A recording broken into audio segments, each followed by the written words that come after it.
किसी ने बड़े कमाल की बात कही है कि पीछे देखो और प्रभु को धन्यवाद दो और आगे देखो और प्रभु पर विश्वास करो, क्योंकि इस क्षण आप ठीक वहीं हैं जहां प्रभु आपको रखना चाहते हैं।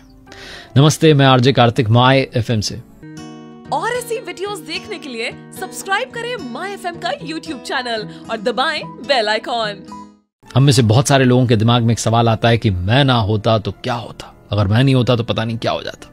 हनुमान जी को भी ये शंका हुई थी, और जब वो लंका से वापस लौटे प्रभु श्री राम के पास जाकर के कहने लगे कि भगवान, आपने मेरी आंखें खोल दी, मुझे जीवन की सबसे बड़ी सीख दी कि मैं नहीं होता तो क्या होता।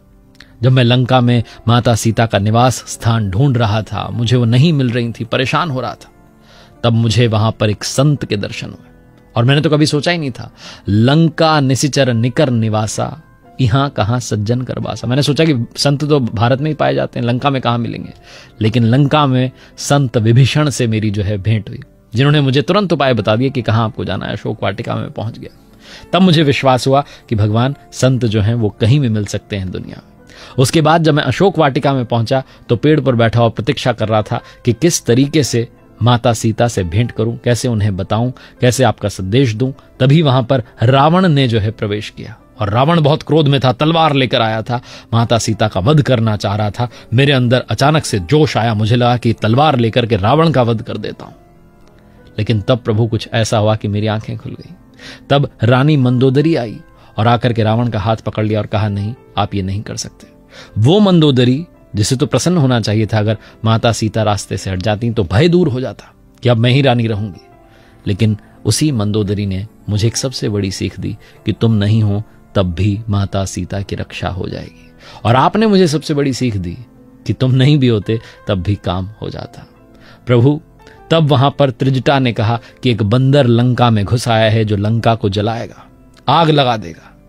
मुझे समझ में नहीं आया कि संत वाणी एक बार फिर कहां से आ गई। इनको कैसे पता कि मैं यहां पर आ गया हूं और मैं यहां आग लगाने जा रहा हूं। प्रभु, मुझे जब रावण के सैनिकों ने बंदी बना करके, बांध करके वहां सभा में ले गए और मुझे और बांधा जा रहा था, तो तब मैंने सोचा कि मैंने तो करके देख लिया, आप बंद करके देख लेते हैं भगवान चाहते क्या है। और प्रभु, जब रावण के सैनिकों ने मुझे मारने की जो है कोशिश की, तो मैंने खुद को बचाने का प्रयास नहीं किया, चेष्टा ही नहीं की, क्योंकि मुझे आप पर भरोसा हो चुका था। तभी अचानक विभीषण ने कह दिया कि दूत को मारना अनीति होती है। तब मैं और अचंभे में आ गया कि माता सीता को बचाना था तो आपने रावण की पत्नी से जो है वो कार्य करवा लिया। जब मेरी रक्षा करवानी थी तो रावण के भाई ने जो है मेरी रक्षा कर दी। और तब प्रभु, रावण ने आदेश दिया कि हनुमान जो है इसकी पूंछ में कपड़ा तेल बांधकर, घी डालकर आग लगा दी जाए। तब मुझे समझ में आया जो त्रिजटा संत ने कहा था कि एक बंदर लंका जलाएगा। वरना प्रभु सोचिए ना, मैं कहां से कपड़ा लाता, तेल लाता, घी लाता, मेरे बस में तो कुछ था ही नहीं। उस दिन मुझे समझ में आ गया कि आपको जो करवाना होता है, आप तो रावण से भी अपना कार्य करवा लेते हैं, तो मैं तो आपका कार्य कर ही दूंगा। बहुत छोटी सी कथा है, रामायण का प्रसंग है, जो हम सब की आंखें खोल देता है कि मैं ना होता तो क्या होता, मैं नहीं होता तो पता नहीं क्या हो जाता। ऐसा कईयों के दिमाग में आ जाता है।